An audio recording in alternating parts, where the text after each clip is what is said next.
안녕하십니까. 2025년 6월 3일 화요일 신주의 굴톡 시작합니다. 오늘 오전 6시부터 본투표가 진행되고 있습니다. 오후 8시까지 진행될 예정인데요. 오전 10시 현재 투표율을 봤더니요. 13.5%입니다. 13.5%요.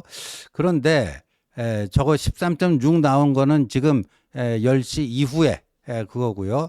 10시 기준으로 13.5% 그거 비추고요. 그 밑에 한번 내려보세요.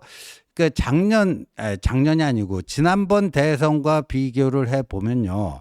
10시 현재 13.5%인데 윤석열 후보가 당선됐던 2022년 3구 대선 당시에는 11.8%였습니다. 11.8%.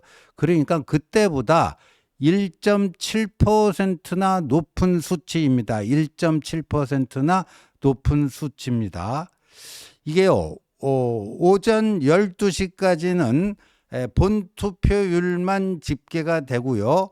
오후 1시부터, 그러니까 13시부터는 사전투표한 거 있지 않습니까? 34.74%랑 합산이 돼서 발표될 예정인데, 지난번 이틀에 걸친 지난주 목금이었죠. 사전투표율은 34.74%로 3년 전 대선보다 좀 낮았어요. 그런데 본투표율은 지금 오전 10시 현재 1.7%나 높다. 이게요. 사전투표도 이틀째 그 이틀 진행되는데 첫날은 3년 전보다 상당히 높았는데 둘째 날 한 11시, 12시 되면서부터 이제 꺾이기 시작되었고 3년 전보다 낮게 나오기 시작하지 않았습니까? 그러니까 이 본투표율도 오후까지 좀 더 지켜봐야 되지 않을까 이렇게 보여지는데 자, 그 밑에 지역별 투표 현황 볼까요? 이 보면요. 전국 그 10시 현재 13.5%인데 가장 높은 곳이 대구예요. 17%. 가장 높은 곳이 대구고요. 가장 낮은 곳이 광주로 9.5%입니다. 그러니까 이게 사전투표 때하고 완전히 정반대가 된 거죠. 사전투표 당시에는 가장 높은 곳이 전남이고 가장 낮은 곳이 대구였는데 완전히 이제 영호남이 뒤바뀐 그런 결과가 나오고 있습니다. 대구만 높은 것이 아니라 경북도 16.1%로 꽤 높게 나오고 있고요. 또 경남도 14.7%, TK보다는 못하지만 비교적 좀 높게 나타나고 있고요. 강원도 뭐 나름대로 우세 지난번 대선 때 윤석열 후보가 좀 남았죠. 강원도에서. 거기도 14.3% 이렇게 나오고 있어서 이게 지금 오전 10시 현재 본투표율은 국민의힘 김문수 후보에게는 상당히 고무적인 모습이 아니냐. 사전투표 때 안 나왔던 사람들이 본투표에 대거 몰려 나오는 것 아니냐. 그런데 이 김문수 후보 지지자들의 80% 이상은 사전투표보다는 본투표를 하겠다 이런 의향을 나타낸 적이 있기 때문에 지금 오전 10시 현재는 김문수 후보 측에 상당히 고무적인 이런 게 아니냐. 특히나 대구가 가장 높다. TK가 높다 하는 것은 고무적인 일인데 자, 이 원인이 뭘까? 이 원인이 뭘까? 그래서 박근혜 효과가 나타나고 있는 것 아니냐. 이런 얘기가 나오고 있습니다. 이제 그저께는요, 박근혜 전 대통령이 대구 서문시장을 실로 몇 년 만에, 오래간만에 대구 서문시장을 찾았습니다. 그 다음에 구미에 있는 박정희 전 대통령 생가도 방문을 했죠. 했고요. 그렇습니다. 근데 어제는요, 부울경, 부산, 울산, 경남, 부울경을 또 한 바퀴 돌았습니다. 부산에서는 범어사, 부산의 가장 큰 사찰 중에 하나죠. 범어사에 갔고요. 울산에 가서는요, 그 장생포 문화단지를 둘러봤는데 거기서 박근혜 전 대통령이 박정희 향수를 불러일으키는 멘트를 했습니다. 이 울산에 오면 아버지 생각이 많이 나는 곳이다. 울산은 제가 방문할 때마다 감회가 깊고 많은 기억이 떠오르는 곳이다. 가난했던 우리나라가 산업을 일으켜서 지금같이 발전하게 된 시발점이 바로 이 도시 울산이다. 아버지께서도 여기를 수십 번 오셨다. 울산 땅에 아버지의 발자국이 어마어마하게 많이 남아있을 거라는 생각이 든다. 뭐 이런 얘기들, 박정희 향수를 불러일으키는 이런 멘트를 대구, 구미, 부산, 울산, 그리고요. 뭐 어제 이제 부울경 마지막 방문지는 진주 중앙시장이었는데 뭐 기사를 보니까요. 뭐 구름대 인파가 박근혜 전 대통령을 보기에 몰려들었다. 인산인해를 이루었다. 뭐 좋게 한 5천 명은 되는 것처럼 보였다. 뭐 이런 얘기가 나오고 있어요. 이런 얘기가 나오고 있습니다. 그래서 이 박근혜 전 대통령이 영남을 대구, 경북, 부울경 이렇게 영남을 한 바퀴 돌면서 오늘 본투표에 어제 그제 이제 박근혜 전 대통령이 발신한 메시지는 간단합니다. 투표 열심히 합시다. 잊지 말고 투표 꼭 합시다. 뭐 그런 건데 뭐 김문수 후보 당연히 지지하는 뭐 그런 거 아니었겠습니까? 근데 이게 왜 의미가 있냐면은 지금 김문수 후보 캠프 측에서는요 자체 판세 분석 결과 의외로 수도권에서는 많이 따라잡았다. 수도권에서는 많이 따라잡았는데 TK나 PK에서 뭐 이기고는 있으나 TK는 당연히 이기고는 있죠. 근데 이렇게 격차가 이재명과의 격차가 기대했던 것만큼 큰 격차가 나지 않고 있다. 그게 오히려 문제다. 수도권은 이재명을 상당히 많이 따라잡았다. 이게 김문수 캠프의 자체 판세 분석입니다. 근데 TK에서 이재명과의 격차가 이 정도 커야 되는데 거의 더블스가 돼야 되는데 거기에 못 미치고 있다. PK는 원래 뭐 TK보다도 격차가 적게 나오는 곳이지만 PK도 그렇게 만족스러운 건 아니다. 그래서 뭐 일설에 의하면 박근혜 전 대통령에게 SOS를 쳐서 그 영남을 한 바퀴 돌아 주십사. 그래서 투표를 독려해 주십사. 이렇게 해서 박근혜 전 대통령이 나섰다. 뭐 이런 얘기도 있어요. 그런데 재밌는 거는요. 이 박근혜 전 대통령 또 이명박 전 대통령은 어제 이제 청계천 일대를 돌았는데요. 이 데일리 안에 참 이런 재밌는 기사가 떴습니다. 윤석열과는 단절, 박근혜와는 합의, 막판 보수 결집의 전직 대통령 역할. 그러니까 이게 차별화, 그러니까 전직 대통령하고 다 똑같이 대하는 것이 아니고 박근혜 대통령에게는 저렇게 뭐 좀 나서 주십사 간청을 드리고 SOS를 친 거고, 그러니까 영남에 그 박근혜가 가지고 있는 어떤 영향력, 뭐 이런 것들을 최대한 좀 활용을 해보자 하는 차원에서 SOS를 치고 간청을 했고, 또 이명박 전 대통령 청계천 한 바퀴 돌아주시면 수도권 득표율 향상에 도움이 되지 않을까 이런 건데, 윤석열과는 딱 단절을 하고 있다. 윤석열과는 딱 단절을 하고 있다. 도움이 안 된다. 오히려 도움이 안 된다.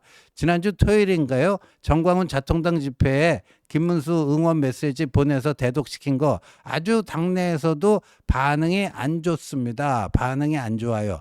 그래서 비대위원장 김용태가 이 윤통 형식적으로는 자진 탈당이었지만 사실상은 출당이다. 사실상은 출당이다. 당 근처에 얼씬거릴 생각도 하지 마라. 그러면서요.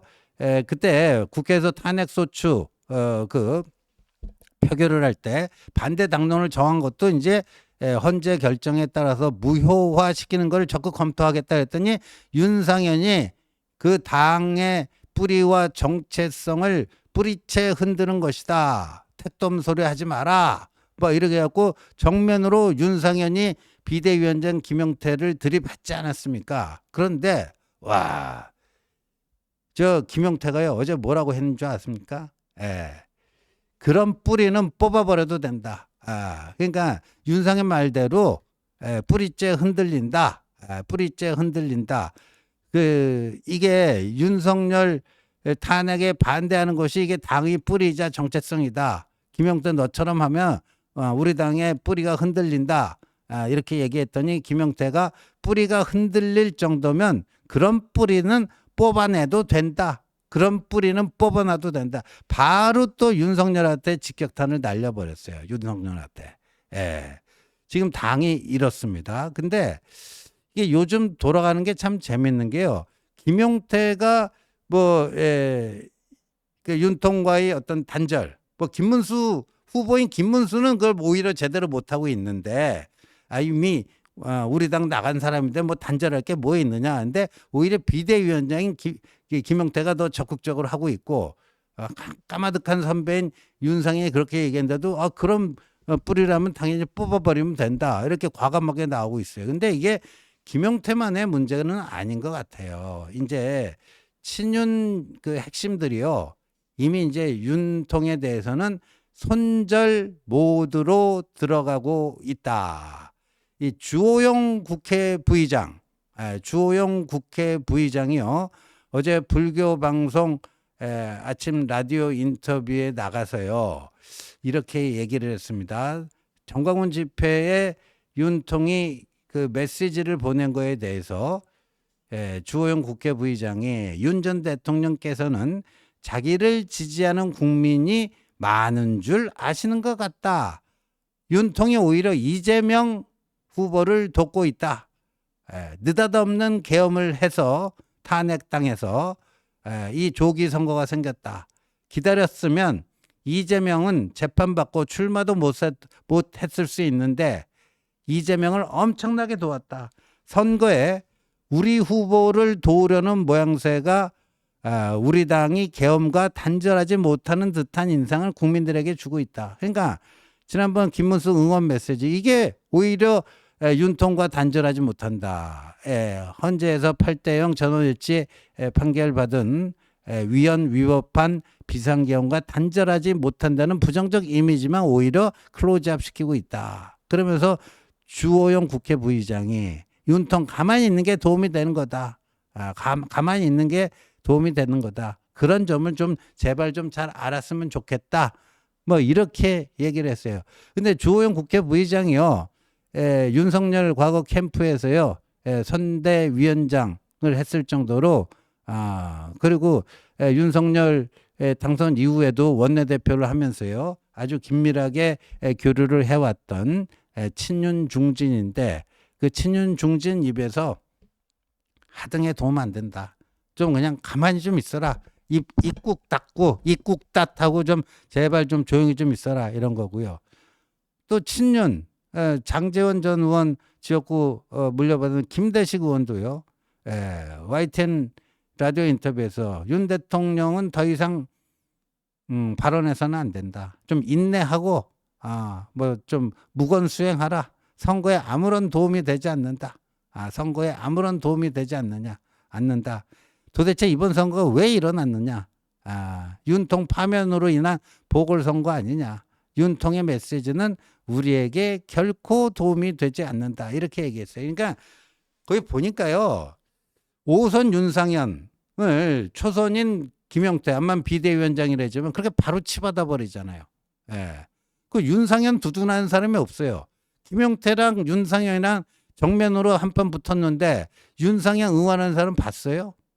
그 의원 중에 배지 중에 아직까지 뭐 공개적으로 확인되는 게 없습니다. 그러니까 이게 이제 친윤들이요. 이제 조금 있으면 뭐 오늘 결과가 안 좋게 나와서 대선 패배한 걸로 나오면 이제 내일부터는요. 나 친윤 아니야? 막 이런 식으로. 그러니까 윤통하고는 이제 윤상현 몇몇 꼴통 의원들 빼놓고는 이제 손절 모드에 들어가고 있는 게 아닌가 이게 보여집니다. 보여져요. 그런데 재밌는 게 그래서 박근혜, 이명박 두 전직 대통령까지 이렇게 전면에 나서서 보수 총결집이 이루어지는 것 아니냐. 지난주 토요일에 윤통의 정광훈 집회에 김문수 응원 메시지 보낸 거 그게 마이너스였는데 그걸 이런 식으로 다 커버하고 다시 좀 올라가는 거 아니냐 이러고 있는데 오늘 또 윤건희 부부가 또 나타났습니다. 또 나타났어요. 예? 자기 집 근처에요. 서초구에 원명초등학교라고 있는데 거기 투표하러 저렇게 또 나타났어요. 아이고 참. 예? 저 보십시오. 또 뭐 저 옆에 누군지 또 김건희 저 뭐 호위하는 건지 어떤 건지. 근데 이 장면이 이런 사진이 나가면 지금 뭐 대구에서 본투표율이 상당히 전국 1위가 나오고 이러는데 이게 또 찬물을 끼얹는 효과를 내지 않을까. 부정적 영향을 미치지 않을까. 이전에도 보면요. 비공개로 몰래 갔다 올 수도 있거든요. 비공개로. 굳이 이렇게 사진 찍혀 가면서까지 나타나는 이유가 도대체 뭘까? 본인들이 대단한 영향력, 인플루언서라서 이 나는 사전투표 안 하고 본투표한다. 왜? 사전투표는 부정선거인지 알지? 뭐 이런 메시지를 발신하려는 건지 지금 우리처럼 본투표 오늘 열심히 참여해서 김문수 당선시키자 이런 또 망상에 빠져갖고 우리가 그럴 힘이 있어 뭐 그런 망상에 빠져서 나오는 건지 아니면 뭐 별 파급력은 없겠지만 내가 또 나타나면은 김문수 상승 모드에 고춧가루 뿌려갖고 이재명에게 득이 되지 않느냐 뭐 이런 건지 하여간 이번 선거는요 정말 이제 이 김문수 후보가 패배하고 이재명이 승리하게 된다면 한 줄 평을 하게 되면 윤석열에 의한 이재명을 위한 대선이었다. 이렇게 정리가 될 것 같습니다. 시청해 주셔서 감사합니다.